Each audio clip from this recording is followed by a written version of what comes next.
Welcome to the Falls Homefront, where Wichita Falls leads in North Texas real estate, business, and life. I'm Tim Lockhart, retired Air Force officer, realtor, and your local real estate and business strategist. Every week, I'm shining a spotlight on people, places, and opportunities that make our community thrive. You'll hear real estate tips, market insights, and inspiring conversations with local leaders, entrepreneurs, and fellow military veterans. Whether you're a homeowner, investor, military family, or brand new to the area, you'll get the expert advice, community connections, and local insight you won't find anywhere else. Let's get started. Welcome to the Falls Homefront. I'm Tim Lockhart, and I appreciate you tuning in today. We've got a great episode today full of practical tips and local insights that you're not going to want to miss. Today, I'm so excited to welcome our guest, Klint Newton. Clint is the founder and owner of Trophy Pools and Service, a locally owned pool company based right here in Wichita Falls. Founded in 2018, Trophy was created after Clint's personal experience with poor pool service, which inspired him to build a business centered on integrity, reliability, and exceptional customer care. A graduate of Midwestern State University, Clint leads a team committed to honesty, humility, and service, providing professional pool maintenance and installation throughout Wichita County. Welcome to the podcast, Clint. What inspired you to start Trophy Pools? There were a lot of steps along the way, a lot of different things that helped me to want to do that. But honestly, from the start, it was a God thing, as I like to say. Originally, I had a pool, an in-ground pool, and I needed some help. First of all, the first thing I did was I called a lot of places around town and just asked them, hey, I don't even know what I'm doing here. I just bought a pool. Can you come teach me something? Give me what I now call a pool school. I'll pay you, of course. And everybody laughed or ridiculed me, or they weren't happy to get that call. And so I didn't get any help. Oh, no. But I didn't exactly expect it either, but I just thought I'd try. So I learned some things, and then I needed some equipment help with some pool equipment, and just called around, tried to get some help, and got a guy, and it took 3 months to do something. And it just was a lot of experiences that people have with contractors of all trades. You as a realtor, Right. You know what I'm talking about. Yeah. And I just thought, man, that was the first step. I just thought, there's got to be something better. And there probably was. I just didn't call those people. But anyway, I met a guy. I was a pastor at a church here in town, and I met a guy in the congregation. He was new. He showed up, and he told me, I asked him, we got to talking. He told me he was a pool contractor, and he told me what he did. And I thought, man, that's awesome. And I literally said to him, I said, if I wasn't doing this, I'd be doing that. And I was kind of halfway kidding. It sounded really cool. A little while down the road, I wasn't a pastor anymore. The senior pastor decided to move, and the next senior pastor brought in his team, and just some change up like that. And suddenly I wasn't doing that anymore. And I didn't really want to keep doing it because I didn't want to keep moving and all that goes with that. And so One of my church friends there, his name is Doug Marchand of Marchand Roofing and Construction. Hey, man, I know you're in between some things, but my pool guy I just don't know. Would you like to do that? And I'm just asking. And I was like, man, I don't know how to clean your pool professionally. I don't care. If you'll do it, that's better than what I got. I said, all right, I'll do it. And I started cleaning Doug's pool, and I was obviously doing my own. And Doug was standing on some roofs, and hey, these people, they need their pool cleaned. And I told him, you do it, and they're going to be calling you. So I was like, wow, I guess I'm doing it. And so that really helped me get started. And I didn't really want to go that direction, but the whole time I was thinking, okay, I did tell that guy, if I wasn't doing this, I'd be doing that. Right. And so I got it. I don't want to be a liar. And one thing led to another, and I just I just learned and started doing it. And now I didn't do it halfway because that's not how I operate. So I went and got some schooling, did some classes and all this and learned, and one thing led to another. And it's grown from there. And that's kind of the short end of the story of how I got started. Oh, that's a great story. And Exactly. Yeah. I always tell my daughter, it's not what you do, it's who you are. Because yeah. I thought pastor was the career path, and things changed. And now I'm owning a pool service company. I didn't know that previous to 2018. I'd have never guessed that. No, that's great. Yeah. What is the company culture that you have there at Trophy Pools? I appreciate you asking that. It's very defined at Trophy Pools and Service. First of all, I tell the guys all the time, we are a customer service company in the pool industry. And so that's foundational. But the culture is very defined. If you walk into our office, which anyone can at any time, you'll notice on every wall there's a 8.5 by 11 sheet of paper that has our mission statement, and it has our core values, which is our culture. And what you'll see, if you'll give me a second to elaborate on it, you'll see a couple of acronyms that came to me. You'll see HHH equals H and AA. Now, right now, that doesn't mean anything, but to our trophy guys, it means something. They can tell you what it means and spell it all out. So, real quick, what that means is HHH equals H, humble, honest, and helpful equals happy. So, if my employees are honest, humble, and helpful, I'm going to be happy. And so they would have no reason not to be. So if we'll just be those three things, we'll be happy together. In everything we do, we run it through that grid. And if any correction ever has to happen, we'll run it through that grid as well. So humble, honest, helpful equals happy. And I use that with my relationship with my daughter. That's how it all came about. I wanted to create some kind of core values for the family.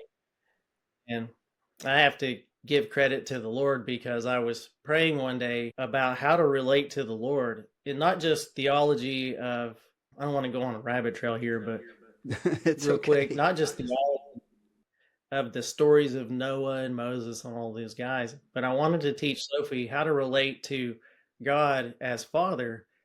And in doing that, I had to realize how I did it. And so after praying one day, humble, honest, helpful equals happy. I think that if we'll be honest, humble, and helpful with the Lord, He'll be happy with us, and we'll be happy with Him. And there's a lot that filters underneath all of that, but that's how it started. It went to my daughter, and then I thought, if she'll be that way with me, same thing. And if the employees are that way with me, same thing, and we'll all be happy together. And it's us to the customers. If we're honest, humble, and helpful with them, they'll be happy, and then we'll be happy. That's just the way it is. And then lastly, there's now everybody can make a mistake. Not everybody is always honest, humble, and helpful. We should be. We know we should be, but things can happen. If that ever happens with them, with us and the Lord, with my daughter, whoever, then we need to, and that is admit, apologize, and adjust. Pretty basic. And we do this. You can run into my guys and we'll do that. All right. Admit it. And that's the hardest thing sometimes. Admit what happened. All right. Now apologize. Yeah. No, apologize to the person affected. Oh, and then we adjust. We don't do it again. We come up with a plan or whatever. And so that is our company culture. That is our core values. That's everywhere in our building. And so we run everything through that, and it keeps us going down the straight and narrow. Oh, that sounds great. That's great the way you came up with those. What else sets Trophy apart from other pool companies in Wichita Falls? Objectively, there's quite a few things, and I wanted to do it different from the start. When I was creating it, it wasn't just let's go out and do some work. It was let's create the foundation, let's build this from the start. And one of those differences, the biggest most objective one that anybody can see is that we're licensed. So there are some state licenses that are required to do the work that we do. And we're the only ones that have that licensing all the way down to Denton. And other people can do great work, maybe just as good, but we're the ones that are licensed to do that work. Also, yeah, some people are probably even better than at it than we are, but we just have gone through the testing and the insurance and all that to get the licensing we're supposed to have. Also, we have three people that answer the phone. And so it's pretty obvious to me that you need to answer the phone. Like we hear I know. It's very obvious. We hear it from customers. I called so and so 10 times and they never answered the phone and blah blah blah. And I understand the frustration and now we're talking. So let's get it going. But Yeah, that's right. Yeah. There's been clients that I've been able to secure their listings or help them buy houses, and they told me that I was the only one that answered the phone. yeah, yeah, that's interesting to me. If you don't answer the phone, how do you fill the pipeline? How do you get new business? That's basic. But anyway, we want that to happen. So we have three people that answer the phone. We have a phone system that it rings on all three phones at the same time. First one to get it gets it. And there are times every now and then where the phone doesn't get answered. One person is on the phone, the other is helping somebody in the office, and the third is on a forklift in the back or something like that. But we have, we'll get right back to those people. So we answer the phone. We have a location to come to. Some people do, some don't, but we can't run, we can't hide. So if there's ever an issue, come to the office and we can talk about it if you want to do that. And that's fine. Also, another thing is our technicians are trained just like everyone is trained. If you're not trained, you can't do the work. But our technicians are trained in customer service because that's huge. It's one thing to go and do the work and make the work happen, say doing some plumbing on a pump. Anybody can do that, but it's one thing to do the plumbing on a pump. It's another to have a pleasant experience with an individual doing the plumbing on your pump. And that's the whole package. And that's what we want is we have a thing on our website that we're likable. We know that you want to like the person who's in your backyard doing your work. Like if you don't like somebody, you don't want them in your backyard. We want to be the people that you want to deal with and relate to. So our techs get customer service training all the time, almost as much as doing the work. We reward that and call that out a lot in our staff meetings and things like that.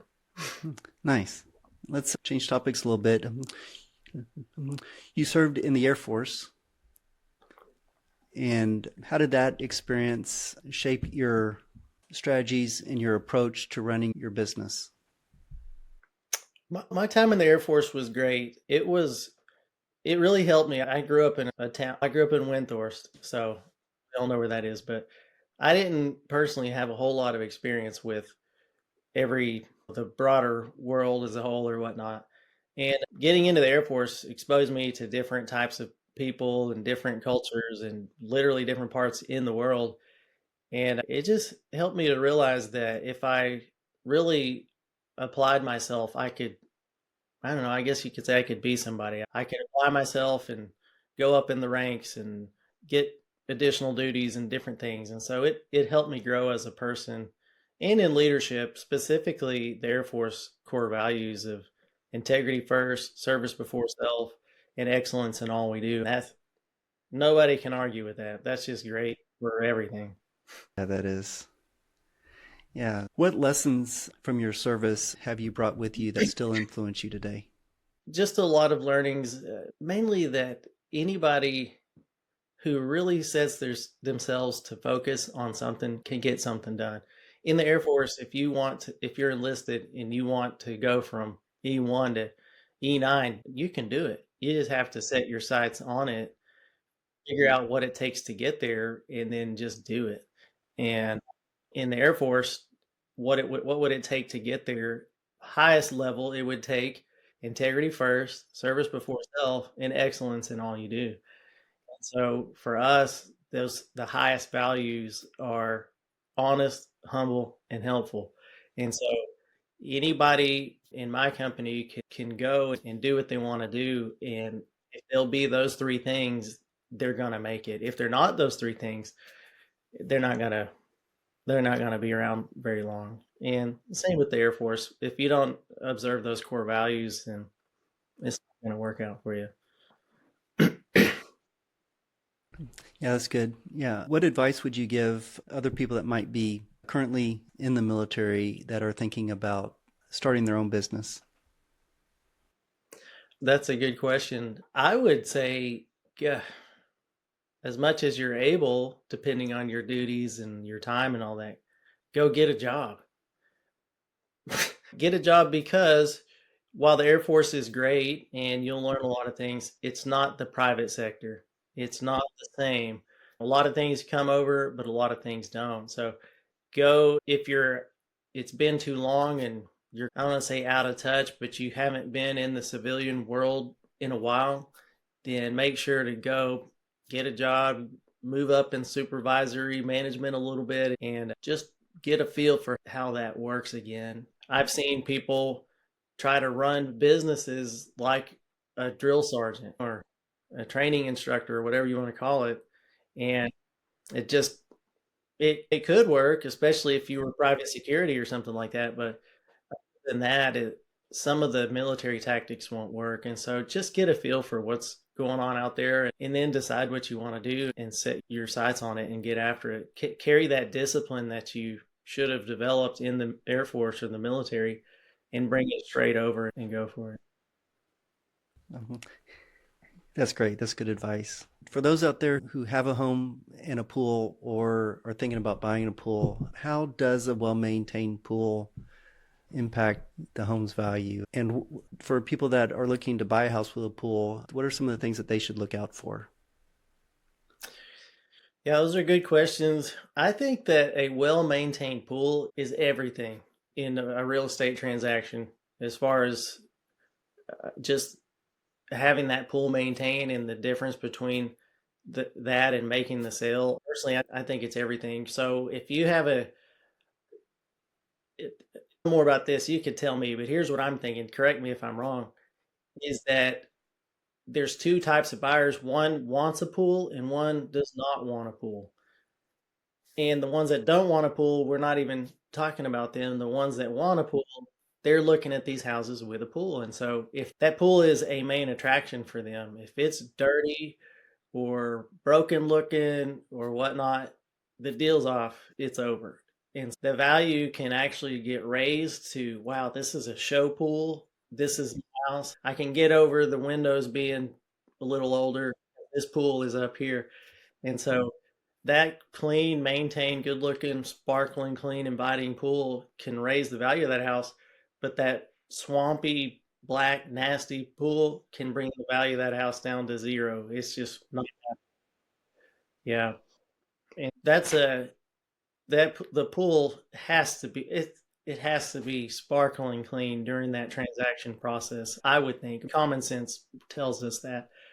Just like the yard, you're not wanting a 3 foot tall yard when the house is being listed. And so you want that sparkling clean. Now, what should homeowners look out for? We deal with a lot of real estate transactions. Homeowners call us, I'm looking to buy this house. Can you come look at it real quick? I'm not sure. I'm worried about it.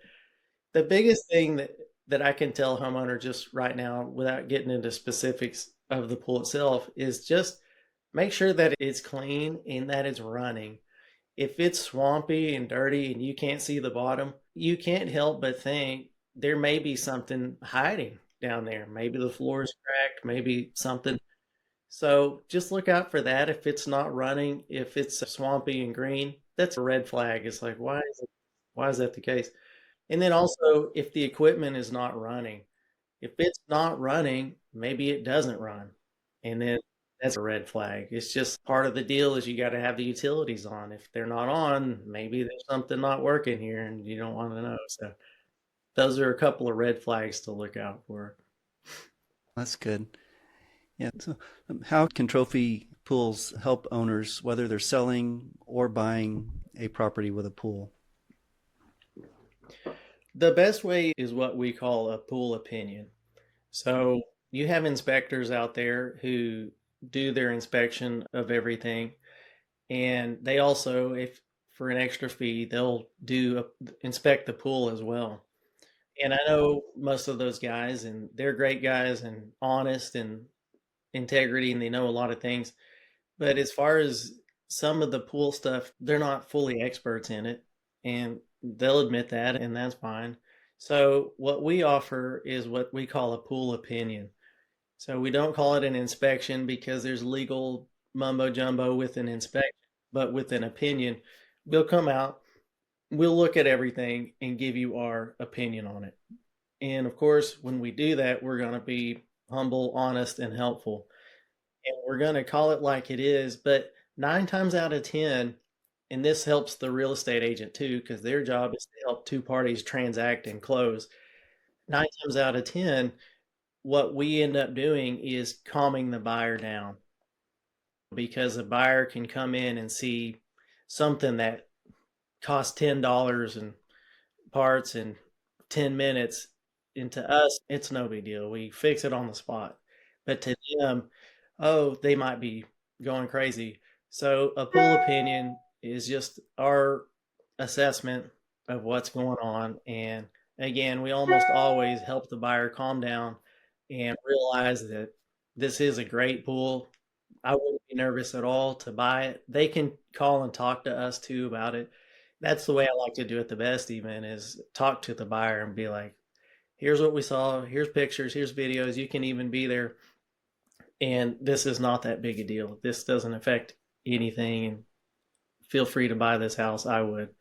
And so there have only been two pools in the entire, what, 6 years, 7 years we've been doing this that I've said, this pool is shot. Don't do it. But that's in this whole time.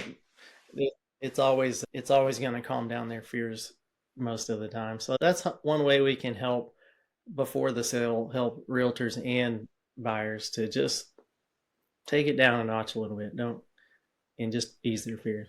Yeah, it's good, especially if this is their first pool and they don't really know how to maintain it or what to expect. And Yeah.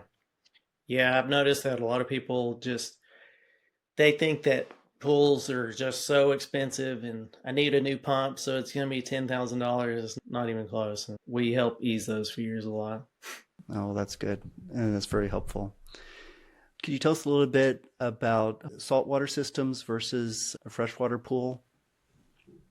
Yeah, for sure. So we love installing saltwater systems. And so would you a breakdown of what it is and just all of that? Yeah, for somebody that doesn't own a pool, like me, I don't own a pool. What are the pros and cons? And if I were choosing saltwater versus freshwater or considering changing over, why would I want to do that or not want to do that? Yeah, I can go on about this all day, but I'll keep going. So it's really an amazing technology that's out there. So I'll try to keep it basic. A pool is a pool. Water is water. There's no such thing as a salt water pool and a fresh water pool. What the difference is, you have a pool with water and you want to make it a salt pool with a salt system. You add salt to that water to bring it up to 3,000 parts per million of salt. Our city water is about 300 parts per million salt. We bring it up to 3,000. Ocean water is 30,000 parts per million salt. And so that is one misconception that, okay, I'm going to get a saltwater pool. It's like getting in the ocean. For some people, you get in the ocean, you could come out all burny and itchy but it's not even the same at all. It softens the water and makes it feel better, more comfortable. But if you put it in your mouth, you'll taste a tad bit of saltiness, but it's nothing like ocean water. So the question is, why would I add salt in my water? What's that going to do? What happens is that salt runs through the plumbing and there's a salt system. It's some electronics that we install in the plumbing of the pool equipment. And what that does, I'm gonna get real geeky on you. People, people, yeah, people want to know this sometimes. So What it does is it produces chlorine. That's what it does. The salt system produces chlorine. Just like when lightning strikes or static is hovering above the ocean with that salt water, it produces trace amounts of chlorine and it keeps everything clean. In a swimming pool, the salt water goes through the system, and that system is does what's called electrolysis, and it splits salt and makes chlorine. So salt is sodium chloride, NaCl. It splits the sodium from the chloride and sends it back into the pool. So you have 100% natural chloride in that pool. So you don't have powders and liquids and bunch of garbage like that. It's just 100% pure chloride that goes and kills algae and bacteria and all that kind of stuff. And then it does its thing, and then it finds a sodium, finds a chloride, becomes salt once again, and goes back through the system. And that's how it works. Now, a question could be, I don't want to sound salesy or anything, but a question could be, why would I get that and why would I want that? And it's kind of, if I could have a gasoline making machine that would make gasoline for me, I would want that at a much cheaper rate than buying it at the gas station. And if it would make it for me and fill up my car constantly, bonus, I would want. And that's what a salt system does. It makes the chlorine for you, keep the chlorine at a certain level so you're not out there throwing stuff in all the time and worrying about it. And it just keeps pools just way cleaner because they're not going to go green and go up and down by forgetting to add chlorine this week and that kind of thing. So it is an investment up front. Generally, we're talking between $2,000 and $3,000 all told, installed, salt, everything. But then you have a system that's making chlorine, and it's going to save you time, stress, headache, and money long term. So it's a great thing.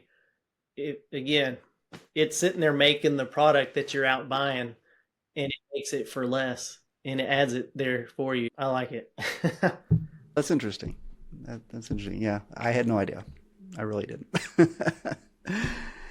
Yeah. What are a couple of common mistakes you see homeowners making trying to maintain their pools?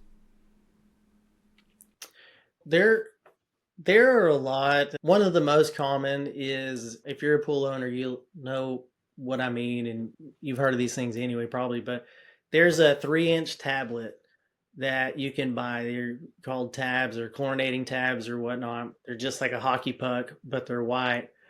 So a lot of people will buy those and throw them in the skimmers, and water goes past them, and they put chlorine in the pool, and that's great. It's high strength. It's got a sunblock in there, but the problem is, at a certain point, it's called cyanuric acid. So those tabs are like half chlorine and then half cyanuric acid is what those tabs are actually made of.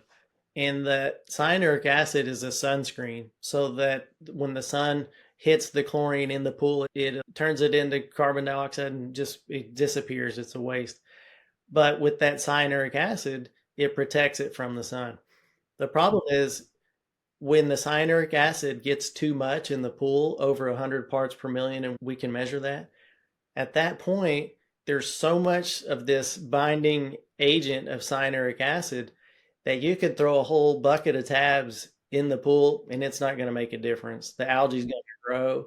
You can't put in enough chlorine to get past the amount of chlorine blocker that's in the pool at that point. And if you filled up your water, you drained it, filled it up, it's going to take 2, maybe 3 years before you hit that point. And we get it all the time. People call us, I can't get this pool to turn blue again. I've put in all this stuff. And sure enough, we can go out there and we can see, before we even test anything, we can tell by looking, okay. And then we test, and it's, yeah, so your cyanuric acid is 300 and about 100 is the max. And that's one of the biggest things. And then another is just not maintaining it, just letting it go over the winter. People will be done swimming about this time of year, and then they'll just let it go and let all the leaves fall in it, and just it'll be a swamp in the spring. And if they would take little bites out of it and keep it clean all winter, it'd be a lot less work and headache and bill in the spring. So those are a couple. Those are the biggest maintenance issues that we see normally. Okay. On a personal level, you, you hold a world record in the Guinness Book of World Records for pull-ups. I guess I did. I held it for 3 years. I'm a has-been now. Tell us about that. Yeah. So actually, I have the thing right there. Oh yeah, there you go on your wall. Yeah. Long story short, I've always been into working out. People told me, and I listened, that whenever you graduate high school, just don't quit working out because you'll fade fast. And I experienced that for a little bit, and then I realized that it's true, and I thought, all right, I don't want that, and I tried to keep working out for the most part. I always tell people my goal is to be able to walk when I'm 80, so I'm trying to keep on that track. To walk, to do a pull up and a push up when I'm 80, and I'm successful at that point. But I was sitting there one day, and it was in 2016, probably spring of 2016, and I was on Facebook sitting on the couch, and I was skipping a workout, and I was scrolling on Facebook, and I saw this kid who did like he broke a record for the most pull-ups in 24 hours. And I was like, man, that is incredible. It was like 4,000 or something. It was nuts. And I thought, I'm decent at pull-ups, but not for 24 hours. What is it for 1 hour? And I looked at it and it's, no, I can't do that. What is it for 20 minutes? And I just kept going down and I was like, okay, what is it for 1 minute? And I saw this one record and it was most behind the neck pull-ups in 1 minute. And it was some guy in Pakistan who held the record. And at the time it was 19, no, it was like 23 or something. And I thought, 23, I can do that. And I had this little pull-up bar at the house, and I got off the couch and jumped up there and did 19. And I thought, maybe I could go for this. And I did all this stuff with Guinness and applied and did jump through their hoops and all that. And then finally, the day before Thanksgiving, I went for the record and I did it and submitted it. Had to get the news out there to film it live and all this kind of stuff. And sent it in and all this. And like in about 3 days, Guinness told me disqualified, didn't get it. And that was because there had to be so many camera angles and a whole bunch of different things. And one of my feet disappeared from the camera on one of them. And Oh no. so at that point, I knew like my shape is going down, my shoulders are hurting, and if I don't get this done, then I'm not going to make it. And within a week of that, I got to try it again and did it and got it. And it was officially 32 in a minute. And that's that. So since then, the record has bounced around. I held it until 2019 for 3 years. And since then, it's been bouncing around the Asian continent. I think a guy from Singapore, another guy from South Korea, and a bunch of things like that. And my shoulders are too shot now. I'm not going for it again. They can have it. Oh no, that's great. It's great that you did that. Just sought a goal and accomplished it. That's a great story. Yeah. Yeah. Yeah. What is next for trophy pools? I like to think through things and plan and make systems and all that kind of thing. We have a 5-year plan. It's maybe 4 years depending on when you're seeing this, but we have a plan for 2030 to be at a certain place, and we have goals to grow, and we have plans all the way through. But as far as what's going to change, it's just more of the same.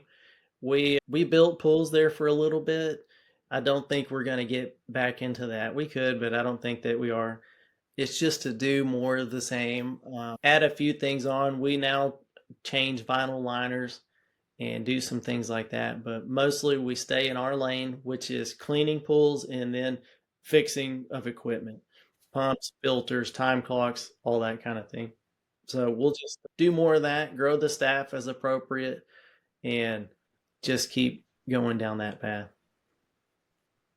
That's nice. Thanks again, Clint, for being here today. It was great having you on and taught me a lot about pools, so that was good. How would listeners connect with you for more information? They can connect directly with me. They can call the office if they want to, 940-600-1917. They can email us, they can text us, they can go to our website, trophytx.com. They can call my cell phone, they can come to the office, whatever they want to do. I'm here in Wichita Falls and plan to be here for decades to come. And hopefully I'm able to stand up and shake their hand when I'm 80 and can walk. Yeah. Nice. Is there anything else that you'd like to share with the listeners before we wrap up today? Yeah, I just want to just say thank you to the people of the Wichita Falls area for supporting us. There are other options. There's always another option. And just thank you to those who have chosen us. And thank you to those who will choose us in the future. The things that I've said today are true and they will be true. And we know what people want and what people expect out of their contractors. And we really try to be that for them. Oh, that's great. So to those listening out there, I hope you enjoyed that as much as I did. Hopefully you picked up a few takeaways that you can use right here in Wichita Falls or across North Texas. And I appreciate you spending a little bit of time with us today. And we'll see you next time on the Falls Homefront. That wraps up another episode of the Falls Homefront. I trust today's conversation gave you some useful insight for your real estate journey and life here in North Texas. If you enjoyed it, follow the show so you never miss an episode. And subscribe on YouTube. And share it with a friend, neighbor, or fellow North Texan who might enjoy it too. For more resources, local insights, real estate tips, and how to connect with me, head over to timlockharthomes.com. Stay tuned for more stories, strategies, and connections that help you thrive in Wichita Falls and beyond.